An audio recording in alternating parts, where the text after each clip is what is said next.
राज्य धोरणाच्या मार्गदर्शक तत्वांवर संविधान सभेच्या काही सदस्यांनी तसेच इतर घटनात्मक आणि राजकीय तज्ञांनी खालील कारणांवरून टीका केली. ती कारणे आहेत: 1. कायदेशीर पाठबळ नाही, 2. अतार्किक मांडणी, 3. रूढीबद्ध स्वरूपाचे आणि 4. घटनात्मक विसंगती.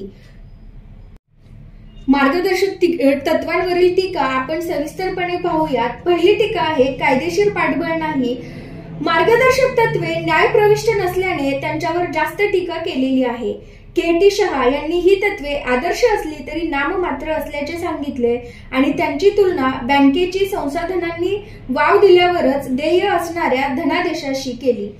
नसीरुद्दीन यांनी ही तत्वे जानेवारीच्या 2 तारखेला मोडल्या जाणाऱ्या नवीन वर्षाच्या संकल्पांसारखी आहेत असा युक्तिवाद केला. तर टी. कृष्णमाचारी यांनी मार्गदर्शक तत्वांचे वर्णन केवळ भावनिक कल्लोळ असे केले. के.सी. व्हिअर यांनी त्यांना उद्दिष्टे आणि आकांक्षांचा जाहीरनामा म्हटले, मात्र ती केवळ नैतिक कान उघडणीचे काम करतात असे मत देखील मांडले. सर आयव्हर जेनिंग्स यांनी ही तत्वे म्हणजे केवळ पवित्र आकांक्षा आहेत असे मांडले. दुसरी टीका आहे अतार्किक मांडणी. समीक्षकांच्या मते मार्गदर्शक तत्वांची मांडणी तार्किक पद्धतीने केलेली नाही.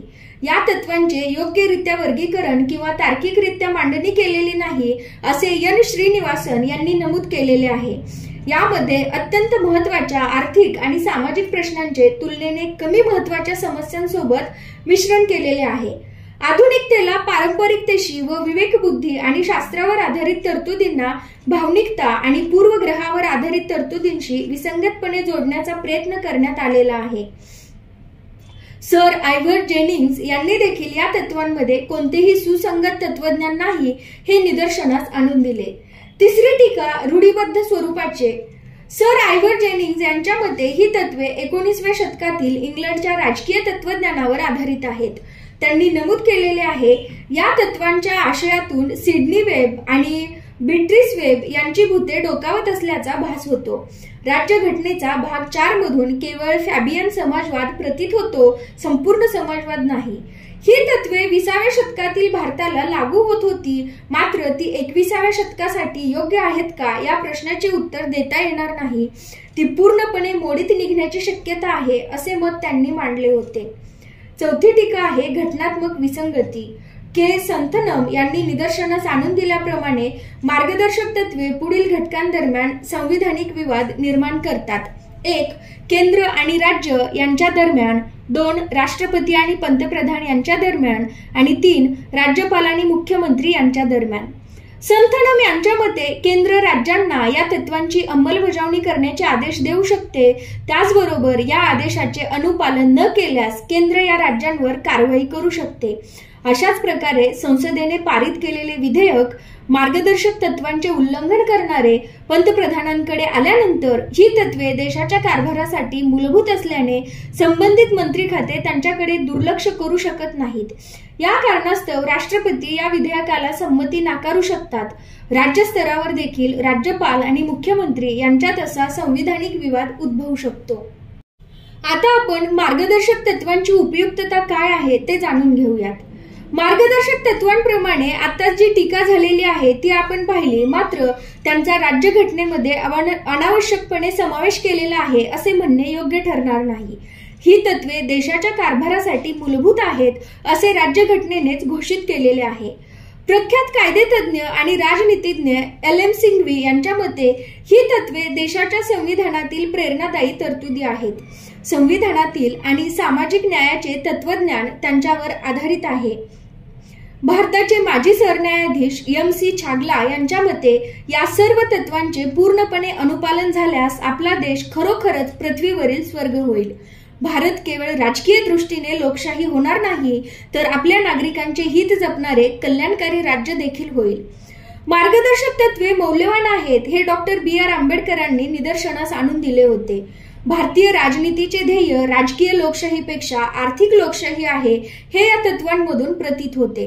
सामाजिक क्रांतीची उद्दिष्टे पूर्णत्वास नेणे किंवा या क्रांतीचे ध्येय गाठण्यासाठी अनुकूल परिस्थिती निर्माण करून प्रोत्साहन देण्याचे काम मार्गदर्शक तत्वे करतात, असे मत ग्रॅनविल ऑस्टिन, एक अमेरिकन घटनातज्ञ यांनी व्यक्त केले.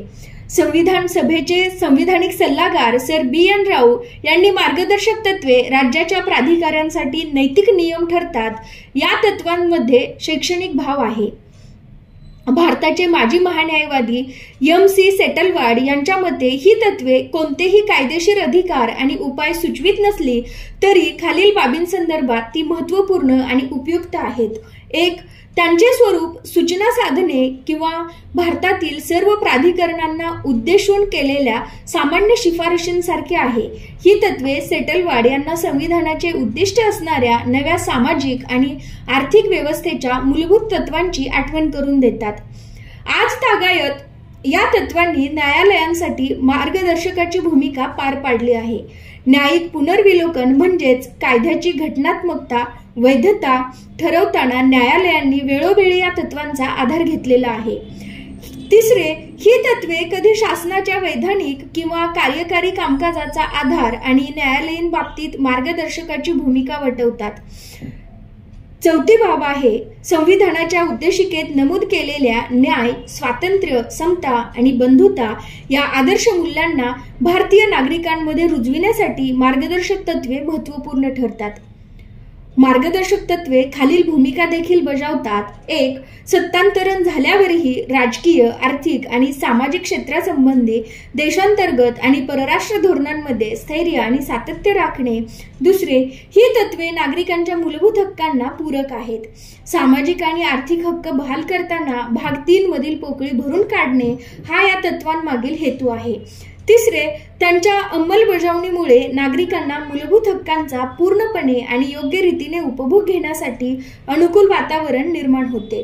आर्थिक लोकशाहीशिवाय राजकीय लोकशाहीला अर्थ नाही हे यावरून स्पष्ट होते. 4. ही तत्वे विरोधी पक्षांना सरकारच्या कामकाजावर प्रभाव आणि नियंत्रण ठेवण्यास मदत करतात. सत्ताधारी पक्षाचे कामकाज मार्गदर्शक तत्वांशी सुसंगत नसल्याची टीका विरोधी पक्ष करू शकतात. 5.